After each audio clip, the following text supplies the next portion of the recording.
So learning and development is changing fast, but we still need it. Of course we do. It's critical for the future of our organizations and for even keeping up with all the changes that are going on right now. So how is L&D going to change though? How can we prepare? Well, a discussion about that is coming up right now. Hi there, I'm Andrea Adams. This is the HR Hub, and on the show we talk about anything related to HR. You can listen here on the YouTube channel, or you can subscribe to the podcast to keep learning from my outstanding guests. So today my guest is again Josh Cardoz. Josh is the Chief Creative and Learning Officer at Sponge, which is a learning agency that helps companies create better learning experiences. He spent over 2 decades figuring out how to make workplaces or workplace learning actually stick. I should do a whole discussion with you about that. And he's particularly interested in humans in a disruptive era in the workforce. And all of this has him thinking about the future of L&D. Hi, Josh. How are you? I'm doing great, Andrea. Thanks for having me. Well, thanks for coming on. With all the discussion around how AI can, all these customized learning plans, I'm really curious about this conversation. So starting at the beginning, tell me what's happening in the L&D industry right now that has you concerned for L&D professionals. I think if my concern wasn't immediately covered with my excitement, I'd be much more concerned. The piece that excites me, that is in the concern of where L&D is right now, is that the existential crisis that has been in our industry for decades has finally been brought to its kind of abrupt, logical, absurd conclusion. And that is, for years, any good learning practitioner in our field has always been frustrated and tired with being I always call it the learning stuff meat grinder, where it's just like you've been told by someone in the org, go build some stuff, and you feel like that's your job, build a training, package it here. And this idea of L&D being a content generator, when really there's been a yearning from progressive learning practitioners, so I'm actually so much more. Help me understand what the business is trying to do. Help me really help people in terms of critical shifts in behavior, culture, and capability, all of those things. The AI conversation has really pushed that to its limit. And on one side, we now are at a point of tremendous progress of taking this highly inefficient model of L&D exists as a cost center, that too, to the business to produce courseware.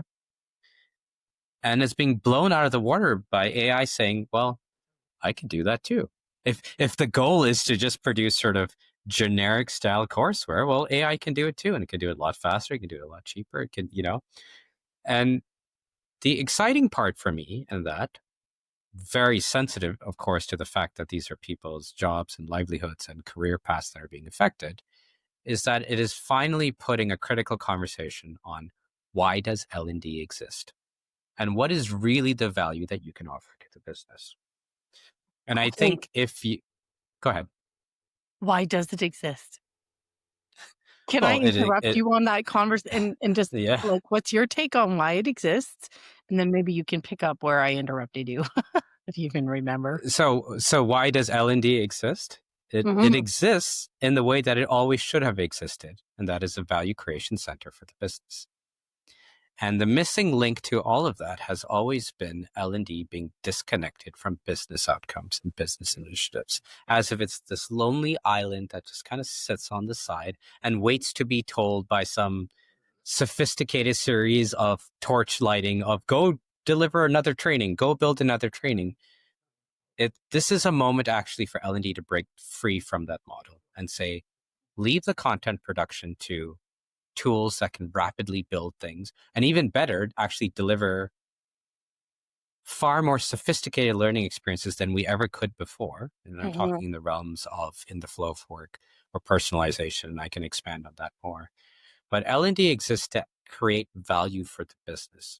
And that is such a radical statement to make, depending on who you are and how you sit into your organization, that it's actually kind of it's a liberating concept of what does that even mean? What does it mean to create value for the business? Well, how does your business work? How does your business make money? How does your business generate value? And what's the role of people in getting there? And that is the heart of where L&D should have always existed. It's more D, less L. And how do we develop people? And how do we, and you mentioned off the top about how learning is needed more than ever in an organization. I 100% agree. As long as we challenge ourselves to understand that what learning looks like in an organization may be fundamentally different, but learning is definitely needed more than ever because the pace at which organizations are moving, the skills that we need, the skills we needed yesterday versus the skills we need today are just irrecognizable. And you have roles. And I always say that learning people or change people, you have a critical role in helping people change at work for the sake of their careers, for the sake of their next promotion, for the sake of future-proofing themselves, for the sake of delivering value to the organization. That's your role. That's why you exist. Okay. No, I had interrupted you. Do you know where I was lost. Yeah, okay. That's okay. All right, we'll go on to the next part. In our earlier conversation, you described AI as a double-edged sword. And I want you to talk a little about the edges of the AI sword in an L&D context. The one thing that I think AI is doing in real time, and so probably 2 months from now, this will probably already be kind of course corrected, but the pace of innovation here, which L&D has always been privileged to. I've always said that L&D has always been the last mover in an organization, not the first mover. It always got to see everything else happening in an organization and steal all the good stuff. Steal it from marketing, steal it from sales, steal it from performance consulting, wherever that may be. And the great thing about being a last mover in the AI space, and that's a controversial statement, is that you actually get to reap all the good learnings that are happening. And the part that excites me about AI in this particular moment is the stuff that as a learning practitioner that I've started my career writing those courses, building those courses as well too. The ability to do dynamic, personalized learning at a scale that is unprecedented has always been the dream and has always been the challenge, to be honest, of this legacy model of the big, fat e-learning course. And I think we'll look back on this 20 years from now of like what hubris we had as an organization, as leaders, to expect that one course could address the needs of 10,000 people. You know what I mean? Like we'll look back on it and laugh, Yes. But that's the model that we had to work with. And we're entering an era now of extreme personalization, extremely high relevance, so that, you're seeing some really sophisticated tools that can get all your data points about who's on your team, what their communication styles are, and I'll zip back a response to the way you coach this individual and that coach that individual. And that's done in a snap of a finger. And all of a sudden, you know how to work with your team as a team leader in a way that might have taken you 2 years to do the right workshops and upskilling and all that kind of stuff as well there. So this rapid pace of in the flow performance support combined with real-time feedback, combined with, extreme personalization is just tremendously exciting. And tremendously exciting in terms of just breaking the monolith course model. And, I was joking earlier about like, how dare we have thought one course could address the needs of 10,000 people. And so this idea of getting the balance right, of course. So you can imagine being a compliance officer who's actually quite scared at the concept of 10,000 versions of a company message, right? That doesn't sound very compliant at all. Maybe I need to have a single course in order to do it. So there will be a balance between those things. But this is where the double-edged sword of AI comes in for me as well too.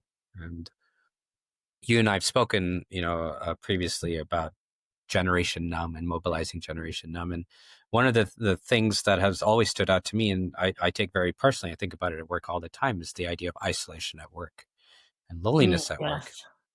And the thing about AI that on one side is quite exciting in terms of personalization one person's personalization is another person's echo chamber. And there's Yes. something, the exhaustive dream of self-paced learning to its limit is actually you're just further in your own little box, taking your own little learning. And there's actually something very special about community-based learning, something very Yes. special about taking a course that all of us can react to. And, I think you and I both remember a day when we'd walk into the coffee room and our boss would talk about, some brand new message. And all of us would talk behind his or her back for the next rest of the day about how much we loved it or hated it, or, that. And there's something very Yes. kind of special about that because Yes. there's a shared experience, Yes. and part of what leans us more into the world of sort of digital everything is that they just become kind of isolated experiences. And, we talk a lot about in the larger world about the death of monoculture. And, your top 40 radio was irrecognizable for what it was 20 years ago. Dare Yeah. you to name an artist that you recognize on any of them, and I think the same thing happens at work, is that we lose a sense of monoculture by diving into extreme personalization. And this is where we need to get the balance right with AI, is that, to quote Uncle Ben from Spider-Man, with great power comes great responsibility. And we just need to have enough checks on balancing the human side of learning. Mm-hmm. That's what it is at the end of the day, is that humans Mm-hmm. still need to be human. Yes. Unless you've just decided to say, well, we actually don't need humans in this workflow, and cut straight to the chase, which is a different conversation for a different day. But as long as you need humans to learn at work, you need to remember that your experiences need to be human as well, too. Uh, so think about someone who's been doing that old school L&D. They're pumping out the courses, the supervisor comes to them and says, I need a course about, I don't know, communication. That's my favorite. Uh, and they've done it. What should they be thinking about now? How should they change? Well, the first thing I would say to this individual is, don't be worried, because I know it's very easy to have imposter syndrome in this moment about, oh, I need to do more of this. And I consider our agency to be at the forefront of learning experiences, and we still have lots of clients that just want some bread and butter e-learning. So Mm, everyone's on their own journey is right. sort of the first Yeah. thing. But Yeah. the second piece of that is start to really understand your business. And, the advice that I always give in sort of mentoring learning practitioners in our field is that no one's going to come to you. No one's going to come to you and say, hey, learning leader, I need you to be more data accountable. I need you to really lean into better ROI. I need you to move away from vanity metrics tied to engagement and completion and move more into behavioral metrics and predictive metrics. No one's going to ask you for that. And I think that's the challenge, the cusp that we're at right now. But take ownership of that. Take ownership of that conversation. Build the measurement plan that you wish you had. Go and get familiar with business leaders. Knock on anyone's door who's willing to give you a cup of coffee and say, can we just chat about what your problems are? And oftentimes you'll get so far down their problems that you'll be able to extract the people problem in that. So I'll give you the example of a sales leader. They know exactly what's wrong with their team. They know exactly why they're not selling. We need more leads here. We need more strategic selling there. We need all those types of things. What they don't feel comfortable engaging in a conversation with you about is, what are your training needs? That feels like such a huge jump. And also goes to show them, I'm very mindful of my language as a learning leader to the rest of the business. Also you kind of show your hand a bit there to say, well, I'm only interested in building courses, Hmm. But if you go in with sort of a curious mindset and you're eager to learn about what makes that part of the business tick, then you can follow up that conversation next time you chat and say, I've been thinking a lot about your challenge. And it seems like what we really need to get our people to is from here to here, from thinking this way to thinking that way, from these sets of behaviors that you're really struggling with your B, C performers to here, which your top performers are doing. I've got an idea for how we can build a program that helps affect it. And boy, what a breath of fresh air you become to the organization, rather than saying, I've been told I need to build a sales essential training program. I'm here to conduct a needs analysis. And they're just like, who are you? you know? Right. Yeah. I'm Can you looking make forward. it engaging? Like stuff like that. Yeah. Um, I've had so many of these conversations where people say, get to know the business. You should get to know the business. Do you have any specific, like, implementable tips to get to know the business that someone could take away right away? The probably the best one is, and I say this as someone who leads a team that has to get to know our clients' businesses very quickly, is do all the homework you can before you get to an actual conversation. Mm-hmm. So this is where, like, this is the future proofing of L&D, if you ask me here, is that, like, everyone else in the business actually is incredibly data accountable and knows exactly how the business makes money. Why wouldn't you?